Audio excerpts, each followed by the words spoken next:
Oppalala! Bene, bene, bene. Bravo. Oggi siamo qui ad inaugurare quest'area fitness con attrezzi che servono appunto per la ginnastica lenta all'interno del nostro meraviglioso parco pubblico.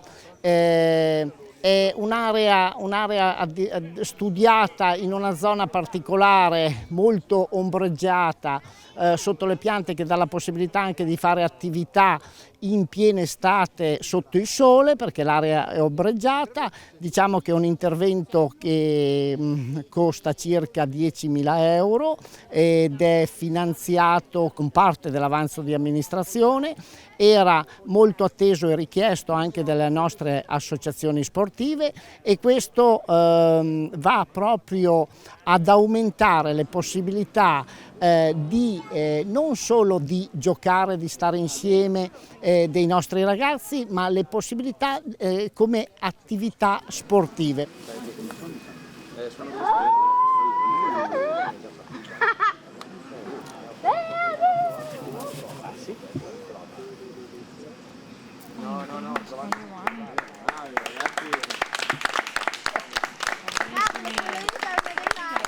Noi stiamo puntando molto come amministrazione comunale sulle attività sportive, è prevista anche una riqualificazione a breve del nostro campo sportivo, e soprattutto riteniamo che il nostro parco sia anche un luogo aggregante che possa offrire non solo opportunità di giochi per i bambini che abbiamo messo in sicurezza con le recinzioni attorno ai giochi per i bimbi. L'anno scorso abbiamo aumentato i giochi con la teleferica, un altro gioco molto apprezzato dai nostri bimbi, ma vogliamo che aumentare l'opportunità di poter fare attività di ginnastica lenta, ma anche i nostri gruppi di cammino, perché noi abbiamo 3 gruppi di cammino, e magari alla fine della camminata possono venire qui all'interno del parco e fare esercizi